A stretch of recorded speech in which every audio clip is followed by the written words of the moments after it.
Hello friends, आज हम लोग कवर करने वाले हैं RPF constable and SI exam 2024 के लिए सभी जीके जीएस के प्रीवियस ईयर प्रश्न के बारे में।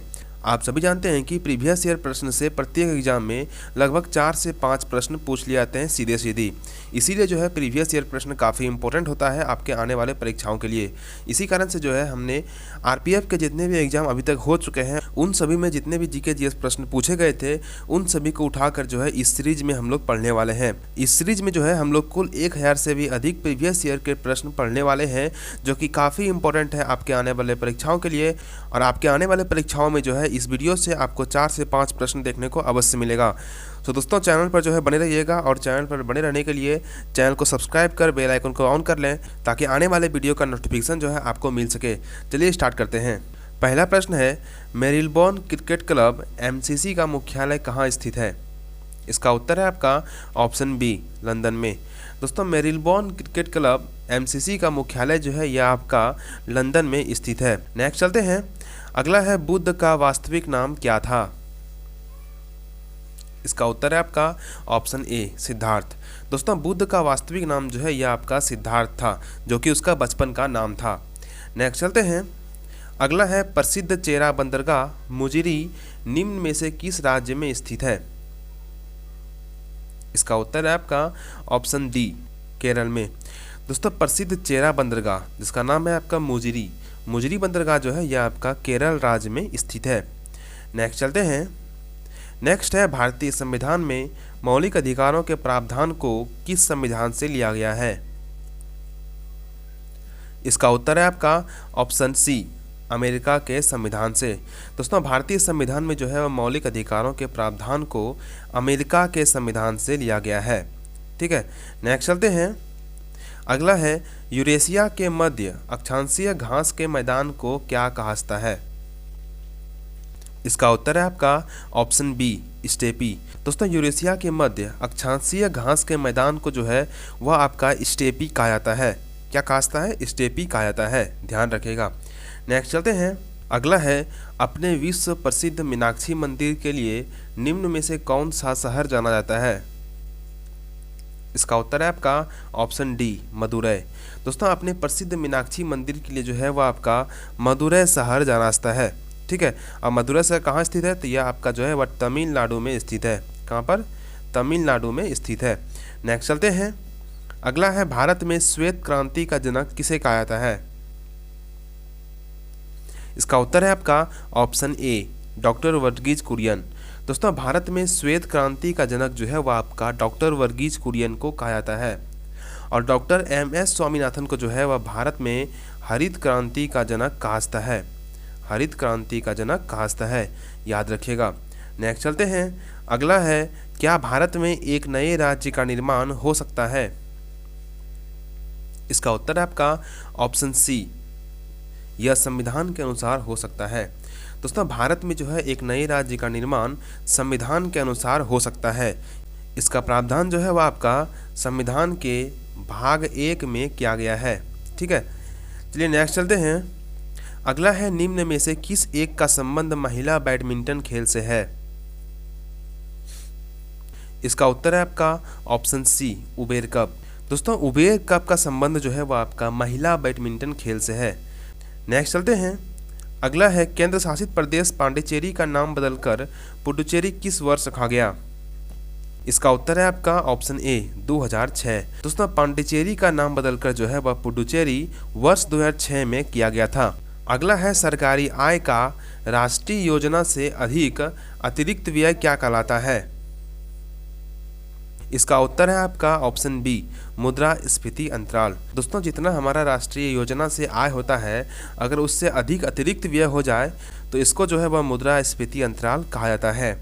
नेक्स्ट चलते हैं। अगला है, एक वर्ष में बजट सत्र की अवधि कितनी होती है? इसका उत्तर है आपका ऑप्शन ए, फरवरी से मई। दोस्तों एक वर्ष में बजट सत्र की अवधि जो है वह आपका फरवरी से मई होता है। क्या होता है? फरवरी से मई होता है। नेक्स्ट चलते हैं। अगला है, क्राउच स्टार्ट किस प्रतिस्पर्धा से संबंधित शब्द है? इसका उत्तर है आपका ऑप्शन ए, स्प्रिंट से। दोस्तों क्राउच स्टार्ट जो है यह आपका स्प्रिंट से संबंधित शब्द है। नेक्स्ट चलते हैं। अगला है डैश नियत विभव वाला एक ऐसा तल है जिसका प्रत्येक बिंदु पर विभव का मान नियत होता है। इसका उत्तर है आपका ऑप्शन डी, सम विभव तल। दोस्तों सम विभव तल नियत विभव वाला एक ऐसा तल है जिसके प्रत्येक बिंदु पर जो है वह विभव का मान समान होता है। तो याद रखिएगा कि सम विभव तल जो है इसके प्रत्येक बिंदु पर विभव का मान समान होता है। नेक्स्ट चलते हैं। अगला है जब दोलक पर आरोपित प्रेरक बल दोलक की वास्तविक आवृत्ति के बराबर हो जाता है तो दोलक के आयाम में हुई वृद्धि क्या कहलाती है। इसका उत्तर है आपका ऑप्शन बी, अनुनाद। दोस्तों जब दोलक पर आरोपित प्रेरक बल जो है दोलक के वास्तविक आवृत्ति के बराबर हो जाता है तो दोलक के आयाम में हुई वृद्धि जो है वह आपका अनुनाद कहलाता है। अगला है अरबी शब्द खरीफ का अर्थ क्या है। इसका उत्तर है आपका ऑप्शन बी, पतझड़। दोस्तों खरीफ का अर्थ जो होता है वह आपका पतझड़ होता है। क्या होता है? पतझड़ होता है। नेक्स्ट चलते हैं। अगला है सार्वजनिक वितरण प्रणाली का पुनर्गठन लक्षित सार्वजनिक वितरण प्रणाली के रूप में कब हुआ। इसका उत्तर है आपका ऑप्शन सी, 1997। दोस्तों सार्वजनिक वितरण प्रणाली का जो है पुनर्गठन सार्वजनिक वितरण प्रणाली के रूप में 1997 ईस्वी में हुआ था। ठीक है, नेक्स्ट चलते हैं। अगला है निम्न में से दुधारू पशुओं की नस्ल कौन सी है। इसका उत्तर है आपका ऑप्शन सी, साहीवाल। दोस्तों साहीवाल पशु जो है, साहीवाल एक गाय होता है। साहीवाल गाय जो है यह सामान्य गाय से, जो देसला गाय होता है हम लोग का, उससे जो है यह अधिक दूध करता है। इसी कारण से इसको दुधारू पशु जो है वह कहा जाता है। नेक्स्ट चलते हैं। अगला है मोरक्को का यात्री इब्न बतूता किसके शासनकाल में भारत आया। इसका उत्तर है आपका ऑप्शन बी, मोहम्मद बिन तुगलक। दोस्तों मोरक्को का यात्री जो है इब्न बतूता वह मोहम्मद बिन तुगलक के शासनकाल में भारत आया था। इब्न बतूता जो है यह 1333 ईस्वी में जो है वह भारत आया था और इब्न बतूता को मोहम्मद बिन तुगलक ने जो है दिल्ली का काजी नियुक्त किया था। इसको भी याद रखिएगा। नेक्स्ट चलते हैं। अगला है जीवित प्राणियों में रासायनिक बॉन्ड के रूप में ऊर्जा के यह रसायन क्या कहलाते हैं। इसका उत्तर है आपका ऑप्शन सी, एडिनोसिन ट्राइफॉस्फेट। दोस्तों जीवित प्राणी में रासायनिक बॉन्ड के रूप में ऊर्जा का ये रसायन जो है वह आपका एडिनोसिन ट्राइफॉस्फेट कहलाता है। ठीक है, नेक्स्ट चलते हैं। अगला है दक्षिणी अमेरिका का कौन सा देश चारों ओर से धरती से घिरा हुआ है। इसका उत्तर है आपका ऑप्शन ए, पैराग्वे। दोस्तों दक्षिण अमेरिका का जो है वह पैराग्वे देश, यह जो है वह चारों ओर से धरती से घिरा हुआ है। याद रखिएगा दक्षिण अमेरिका का पैराग्वे देश जो है यह चारों ओर से धरती से घिरा हुआ है। नेक्स्ट चलते हैं। अगला है प्रोफेसर गुरुदत्त सोंधी ने निम्न में से किस संस्था की स्थापना में योगदान दिया था। इसका उत्तर है आपका ऑप्शन बी, एशियाई खेल संघ। दोस्तों प्रोफेसर गुरुदत्त सोंधी ने एशियाई खेल संघ के स्थापना में जो है योगदान दिया था। नेक्स्ट चलते हैं। दोस्तों ये सारे प्रश्न जो है वह प्रीवियस ईयर प्रश्न से ही लिए गए हैं, सो जो है वीडियो को काफ़ी ध्यान से देखिएगा। अगला है भारत में कितनी भाषाओं को सांस्कृतिक भाषाओं का दर्जा प्राप्त है। इसका उत्तर है आपका ऑप्शन ए, 6। दोस्तों भारत में जो है वह कुल 6 भाषाओं को संस्कृत भाषाओं का दर्जा प्राप्त है। याद रखिएगा। नेक्स्ट चलते हैं। अगला है किताब उल रहेला पुस्तक किसके द्वारा लिखी गई। इसका उत्तर है आपका ऑप्शन ए, इब्न बतूता। दोस्तों किताब उल रहेला जो है यह आपका इब्न बतूता द्वारा लिखा गया पुस्तक है। इब्न बतूता जो कि 1333 ईस्वी में भारत आया था, मोरक्को का यात्री था ये। ठीक है, नेक्स्ट चलते हैं। अगला है भूमध्य रेखा निम्नलिखित में से किस देश से होकर गुजरती है। इसका उत्तर है आपका ऑप्शन बी, मालदीव। दोस्तों भूमध्य रेखा जो है यह मालदीव देश से होकर गुजरती है। भूमध्य रेखा जो है यह भारत से होकर नहीं गुजरती है, याद रखिएगा। नेक्स्ट चलते हैं। अगला है वह कौन सा पदार्थ है जो उत्प्रेरक की अभिक्रिया को बढ़ा देता है। इसका उत्तर है आपका ऑप्शन बी, वर्धक। दोस्तों वर्धक एक ऐसा पदार्थ है जो कि उत्प्रेरक की अभिक्रिया को जो है वह क्या करता है, बढ़ा देता है। ठीक है, नेक्स्ट चलते हैं। अगला है निम्न में से कौन सा बंदरगाह कच्छ की खाड़ी के मुहाने पर स्थित है। इसका उत्तर है आपका ऑप्शन सी, कांडला बंदरगाह। दोस्तों कांडला बंदरगाह जो है यह आपका कच्छ की खाड़ी के मुहाने पर स्थित है। नेक्स्ट चलते हैं, अगला है निम्न में से मूल अधिकार कौन से हैं? इसका उत्तर है आपका ऑप्शन सी, बुनियादी, प्राकृतिक और अपरिहार्य अधिकार। दोस्तों बुनियादी, प्राकृतिक और अपरिहार्य अधिकार जो है यह आपका एक प्रकार का मूल अधिकार है। नेक्स्ट चलते हैं, अगला है लोकसभा में सदस्यों की अधिकतम संख्या कितनी हो सकती है? इसका उत्तर है आपका ऑप्शन बी, 552। दोस्तों लोकसभा में जो है सदस्यों की अधिकतम संख्या वह आपका 552 हो सकता है। ठीक है, नेक्स्ट चलते हैं, अगला है किसी धातु तल से एक इलेक्ट्रॉन को मुक्त होने के लिए ऊर्जा की न्यूनतम आवश्यक मात्रा क्या कहलाती है? इसका उत्तर है आपका ऑप्शन ए, कार्य फंक्शन। दोस्तों किसी धातु तल से एक इलेक्ट्रॉन को मुक्त होने के लिए ऊर्जा की न्यूनतम आवश्यक मात्रा जो है वह आपका कार्य फंक्शन कहलाता है। क्या कहलाता है? कार्य फंक्शन कहलाता है। नेक्स्ट चलते हैं, अगला है अशोक की लिपि को पहली बार पढ़ने में कौन सफल हुआ? इसका उत्तर है आपका ऑप्शन बी, जेम्स प्रिंसेप। दोस्तों अशोक की लिपि को जो है पहली बार पढ़ने में आपका जेम्स प्रिंसेप जो है वह सफल हुआ था। याद रखिएगा, जेम्स प्रिंसेप ने ही पहली बार जो है अशोक की लिपि को पढ़ा था। नेक्स्ट चलते हैं, अगला है तृतीयक कोयले को और किस नाम से जाना जाता है? इसका उत्तर है आपका ऑप्शन बी, भूरा कोयला। दोस्तों तृतीयक कोयले को जो है वह भूरा कोयले के नाम से भी जाना जाता है। नेक्स्ट चलते हैं, अगला है स्वराज मेरा जन्मसिद्ध अधिकार है और मैं इसे लेकर रहूँगा, यह प्रसिद्ध कथन किसका है? इसका उत्तर है आपका ऑप्शन सी, बाल गंगाधर तिलक। दोस्तों स्वराज मेरा जन्मसिद्ध अधिकार है और मैं इसे लेकर रहूँगा, यह कथन जो है वह आपका बाल गंगाधर तिलक का है। बाल गंगाधर तिलक का है। नेक्स्ट चलते हैं, अगला है भारत में सबसे बड़े शिपयार्ड वाला बंदरगाह कौन सा है? इसका उत्तर है आपका ऑप्शन डी, कोचीन बंदरगाह। दोस्तों भारत में सबसे बड़े शिपयार्ड वाला बंदरगाह जो है यह आपका कोचीन बंदरगाह है। याद रखिएगा। नेक्स्ट चलते हैं, अगला है राष्ट्रीय राजमार्ग संख्या 2 दिल्ली से कहाँ तक जाती है? इसका उत्तर है आपका ऑप्शन बी, कोलकाता तक। दोस्तों राष्ट्रीय राजमार्ग संख्या यानी कि नेशनल हाईवे 2 जो है यह आपका दिल्ली से लेकर कोलकाता तक जाता है। नेक्स्ट चलते हैं, अगला है वॉलीबॉल खेल के दौरान यदि रेफरी लाल और पीला कार्ड दोनों एक साथ दिखाता है तो इसका क्या मतलब है? इसका उत्तर है आपका ऑप्शन डी, निष्कासन। दोस्तों वॉलीबॉल खेल के दौरान अगर रेफरी जो है वह लाल कार्ड और पीला कार्ड दोनों एक साथ दिखाता है तो इसका मतलब होता है कि निष्कासन। अगला है पत्तियों में वाष्पोत्सर्जन की क्रिया मुख्यतः डैश के द्वारा संपन्न होती है।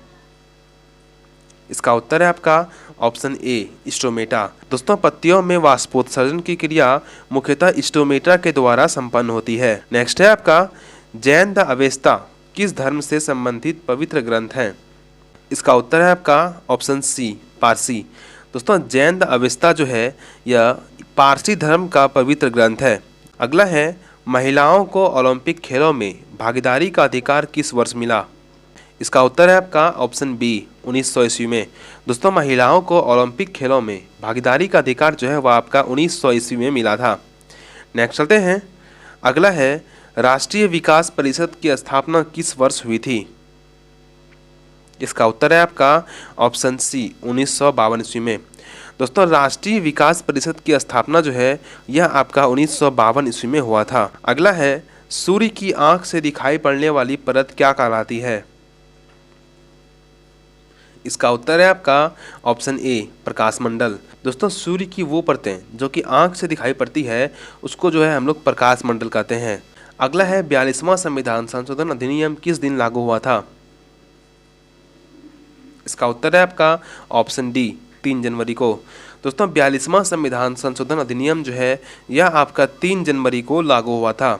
और एक इम्पॉर्टेंट चीज़ कि 42वां संविधान संशोधन अधिनियम को जो है यह भारत का लघु संविधान कहलाता है। लघु संविधान कहलाता है। तो याद रखिएगा कि लघु संविधान किसे कहलाता है? तो 42वां संविधान संशोधन अधिनियम कहलाता है। और यह संशोधन जो है यह आपका 1976 में हुआ था। अगला है इनमें से कौन सा सही विकल्प हवा की धूल और धुएं के कारण प्रकाश के फैलाव की घटना को उजागर करता है? इसका उत्तर है आपका ऑप्शन ए, टिंडल प्रभाव।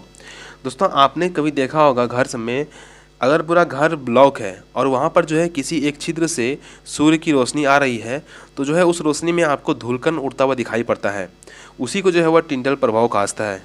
नेक्स्ट चलते हैं। अगला है निम्न में से किस समिति को चालू अर्थव्यवस्था समिति कहा जाता है? इसका उत्तर है आपका ऑप्शन डी, अनुमानित समिति को। दोस्तों अनुमानित समिति जो है इसको चालू अर्थव्यवस्था समिति कहा जाता है। अगला है बैडमिंटन खेल निम्नलिखित में से किस शब्द से संबंधित है? इसका उत्तर है आपका ड्रॉप। दोस्तों ड्रॉप जो है यह बैडमिंटन खेल से संबंधित शब्द हैं। अगला है राष्ट्रपति राज्य मानवाधिकार आयोग के सदस्यों को किसके सिफारिश पर हटा सकता है? इसका उत्तर है आपका ऑप्शन ए, अध्यक्ष। दोस्तों राष्ट्रपति जो है वह राज्य मानवाधिकार आयोग के सदस्यों को राष्ट्रीय मानवाधिकार आयोग के अध्यक्ष के सिफारिश पर ही उसको पद से हटा सकता है। अगला है निम्नलिखित राजवंशों में से किसने बेसर शैली की वास्तुकला का परिचय दिया? इसका उत्तर है आपका ऑप्शन बी, चालुक्य। दोस्तों चालुक्य राजवंशों ने जो है वह बेसर शैली की वास्तुकला का परिचय दिया है। अगला है परमाणु केंद्र में परमाणु संख्या डैश की कुल संख्या होती है? इसका उत्तर है आपका ऑप्शन बी, प्रोटॉन। दोस्तों परमाणु केंद्र में परमाणु संख्या जो है यह आपका प्रोटॉन की कुल संख्या होती है। अगला है जब किसी धातु को उसके पतले अक्षरों में बनाया जा सकता है तो उसे डैश कहा जा सकता है? इसका उत्तर है आपका ऑप्शन सी, वृद्धि।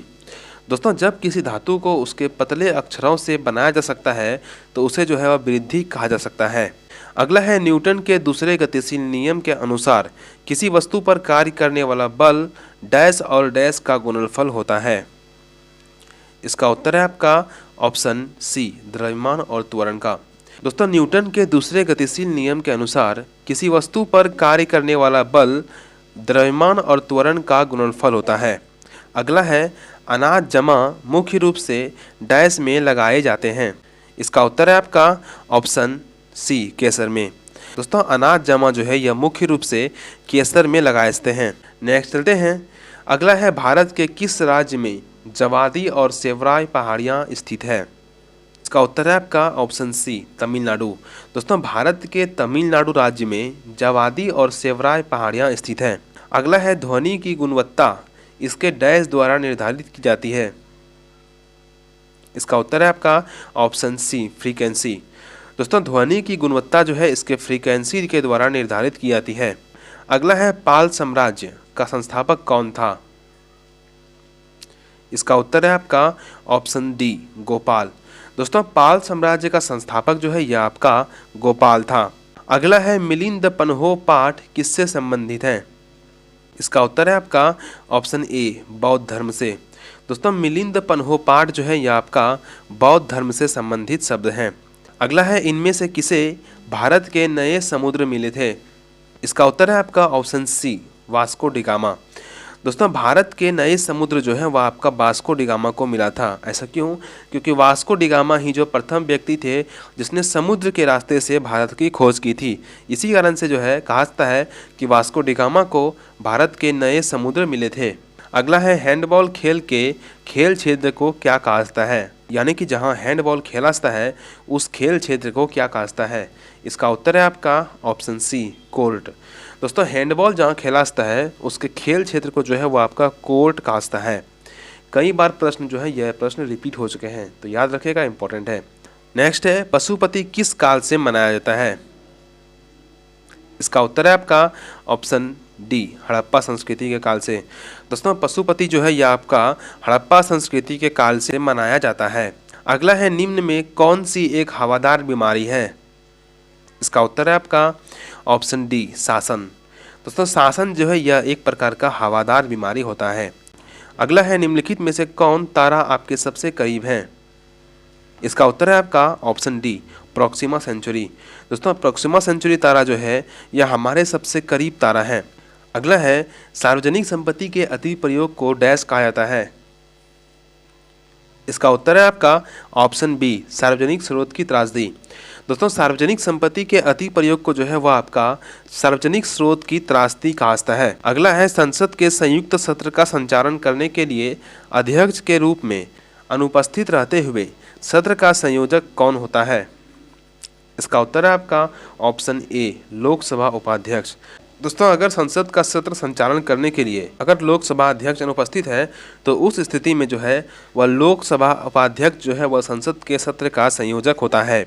अगला है पैरा ओलंपिक में स्वर्ण पदक जीतने वाले पहले भारतीय कौन थे?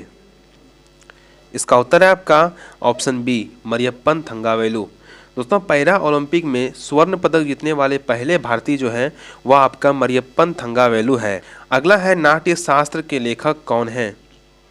इसका उत्तर है आपका ऑप्शन डी, भरत मुनि। दोस्तों नाट्य शास्त्र के जो लेखक हैं वह आपका भरत मुनि है। अगला है कौन सा अंतर्राज्य परिषद मंत्रालय के अंतर्गत आता है? इसका उत्तर है आपका ऑप्शन बी, गृह मंत्रालय। अगला है थाल घाट मुंबई और डैश को जोड़ता है। इसका उत्तर है आपका ऑप्शन ए, नासिक। दोस्तों थाल घाट जो है वह मुंबई को नासिक से जोड़ता है। अगला है निम्नलिखित में से कौन क्रिकेट विश्व कप से संबंधित नहीं है? इसका उत्तर है आपका ऑप्शन बी, कलिंग कप। दोस्तों कलिंग कप जो है यह आपका क्रिकेट से संबंधित कप नहीं है। कलिंग कप जो है यह आपका फुटबॉल से संबंधित कप है। अगला है पुरुषों में कौन से सेक्स जीन मौजूद हैं? इसका उत्तर है आपका ऑप्शन सी, XY। दोस्तों पुरुषों में जो है वह आपका XY सेक्स जीन जो है वह उपस्थित है।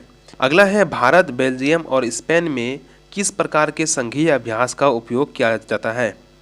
इसका उत्तर है आपका ऑप्शन सी, संघीय रूप से प्रशासित विधि।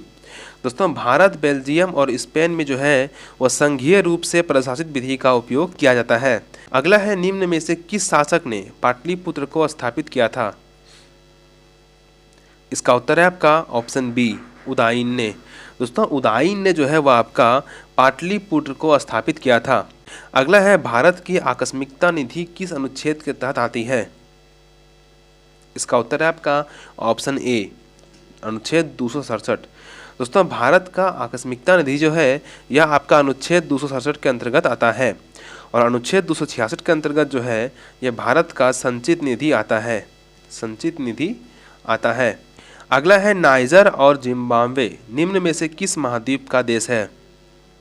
इसका उत्तर है आपका ऑप्शन डी, अफ्रीका।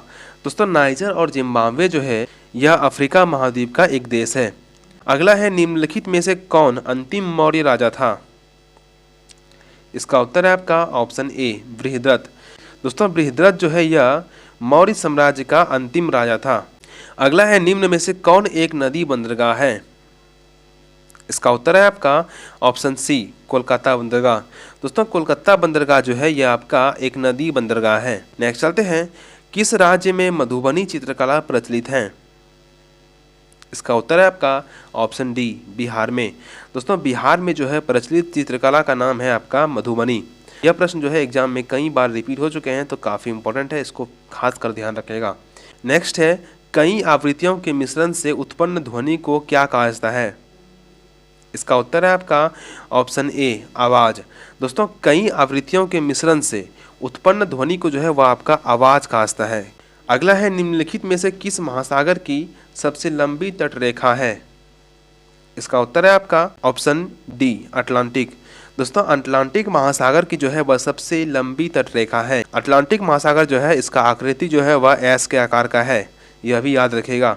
अगला है 2011 की जनगणना के अनुसार भारत में शहरी जनसंख्या का प्रतिशत कितना है? इसका उत्तर है आपका ऑप्शन ए, 31.16%। दोस्तों 2011 की जनगणना के अनुसार भारत में शहरी जनसंख्या का प्रतिशत जो है वह आपका 31.16% है और ग्रामीण जनसंख्या का प्रतिशत जो है वह आपका है 68.8%। तो 68.8% जो है यह आपका ग्रामीण जनसंख्या का प्रतिशत है और 31.16% जो है यह आपका शहरी जनसंख्या का प्रतिशत है। अगला है, कौन सा केंद्रीय प्रशासनिक न्यायाधिकरण मंत्रालय के अधीन आता है? इसका उत्तर है आपका ऑप्शन डी, कार्मिक मंत्रालय। दोस्तों कार्मिक मंत्रालय जो है यह आपका न्यायाधिकरण मंत्रालय के अधीन आता है। अगला है, निम्न में से कौन सा एक रेत और कंकड़ भरा हुआ क्षेत्र है? इसका उत्तर है आपका ऑप्शन सी तराई। दोस्तों तराई जो है यह एक प्रकार का रेत और कंकड़ से भरा हुआ क्षेत्र है। तराई जो है यह आपका उत्तर मैदान क्षेत्र का भाग है। किसका भाग है? उत्तर मैदान क्षेत्र का भाग है। अगला है वृक्षासन योग में क्या स्थिति दिखता है? इसका उत्तर है आपका ऑप्शन बी पेड़। दोस्तों वृक्षासन योग जो होता है इसमें आपका पेड़ वाली स्थिति दिखता है। अगला है डोलू कुनीथा डैश में एक प्रसिद्ध लोक संगीत परंपरा है। इसका उत्तर है आपका ऑप्शन बी कर्नाटक। दोस्तों डोलू कुनीथा जो है यह आपका कर्नाटक में एक प्रसिद्ध लोक संगीत परंपरा है। नेक्स्ट है आपका राष्ट्रीय मानवाधिकार आयोग किस वर्ष में स्थापित किया गया था? इसका उत्तर है आपका ऑप्शन डी 1993। दोस्तों राष्ट्रीय मानवाधिकार आयोग जो है यह आपका 1993 ईस्वी में स्थापित किया गया था। अगला है भारतीय नियोजन के वास्तुकार के रूप में किसे जाना जाता है? इसका उत्तर है आपका ऑप्शन सी पीसी महालनोबिस। दोस्तों भारतीय नियोजन के वास्तुकार के रूप में पीसी महालनोबिस को जाना जाता है। अगला है जहां कम विक्रेता और खरीदने के लिए बहुत अधिक क्रेता हो तो उसे क्या कहते हैं? इसका उत्तर है आपका ऑप्शन ए अल्पाधिकार बाजार। दोस्तों जिस बाजार में जो है वह कम विक्रेता हो और खरीदने के लिए जो है अधिक क्रेता हो तो उस बाजार को जो है वह आपका अल्पाधिकार बाजार कहा जाता है। अगला है भारत सरकार डैश के माध्यम से खाद्यान्न खरीदती है। इसका उत्तर है आपका ऑप्शन ए भारतीय खाद्य निगम। दोस्तों भारत सरकार जो है यह आपका भारतीय खाद्य निगम के माध्यम से खाद्यान्न खरीदती है। अगला है आपका महात्मा गांधी राष्ट्रीय रोजगार गारंटी योजना किस वर्ष शुरू की गई थी? इसका उत्तर है आपका ऑप्शन डी 2005। दोस्तों महात्मा गांधी राष्ट्रीय रोजगार गारंटी योजना जो है यह आपका 2005 में शुरू किया गया था। अगला है सिकंदर ने भारत पर किस वर्ष आक्रमण किया था? इसका उत्तर है आपका ऑप्शन ए 326 ईसा पूर्व में। दोस्तों सिकंदर ने भारत पर जो है वह 326 ईसा पूर्व में आक्रमण किया था। अगला है किस बिल के बिना भारत सरकार सामूहिक कोष से पैसा नहीं निकाल सकती है? इसका उत्तर है आपका ऑप्शन बी विनियोग विधेयक। दोस्तों भारत सरकार जो है यह सामूहिक कोष से पैसा निकालने के लिए विनियोग विधेयक का उपयोग करती है। अगला है कपास का सबसे बड़ा उत्पादक देश कौन सा है? इसका उत्तर है आपका ऑप्शन डी चीन। दोस्तों कपास का सबसे बड़ा उत्पादक देश जो है यह आपका चीन है। सेकंड नंबर पे जो है वो आपका भारत आता है। कपास उत्पादन में सेकंड स्थान पर जो है यह आपका भारत आता है। अगला है निम्नलिखित में से कौन सा वन्य जीव अभ्यारण्य मध्य प्रदेश में स्थित है? इसका उत्तर है आपका ऑप्शन बी बोरी वन्यजीव अभ्यारण्य। दोस्तों बोरी वन्यजीव अभ्यारण्य जो है यह आपका मध्य प्रदेश में स्थित अभ्यारण्य है। नेक्स्ट है आपका आंध्र प्रदेश का लोक नृत्य क्या है? इसका उत्तर है आपका ऑप्शन सी ओट्टम थेडल। दोस्तों आंध्र प्रदेश का लोक नृत्य जो है यह आपका ओट्टम थेडल है और आंध्र प्रदेश का जो है वह शास्त्रीय नृत्य जो है कुचिपुड़ी है। कुचिपुड़ी जो है यह आपका आंध्र प्रदेश का शास्त्रीय नृत्य है। अगला है सेंधा नमक का अपवर्तनांक कितना होता है? इसका उत्तर है आपका ऑप्शन बी 1.54। दोस्तों सेंधा नमक का अपवर्तनांक जो है यह आपका 1.54 होता है। अगला है विरूपाक्ष मंदिर किस राज्य में स्थित है? उत्तर है आपका ऑप्शन बी कर्नाटक। दोस्तों विरूपाक्ष मंदिर जो है यह आपका कर्नाटक राज्य में स्थित है। अगला है बाराबती स्टेडियम किस राज्य में स्थित है? इसका उत्तर है आपका ऑप्शन डी उड़ीसा में। दोस्तों बाराबती स्टेडियम जो है यह आपका उड़ीसा राज्य में स्थित है। अगला है निम्नलिखित में से कौन केंद्र शासित प्रदेश नहीं है? इसका उत्तर है आपका ऑप्शन सी असम। दोस्तों असम जो है यह आपका केंद्र शासित प्रदेश नहीं है बल्कि यह जो है यह भारत का एक राज्य है। अगला है निम्नलिखित में से किस ग्रह को विशालकाय ग्रह कहा जाता है? इसका उत्तर है आपका ऑप्शन डी बृहस्पति को।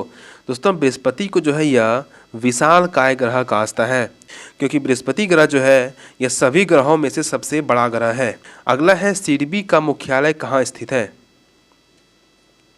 इसका उत्तर है आपका ऑप्शन सी लखनऊ में।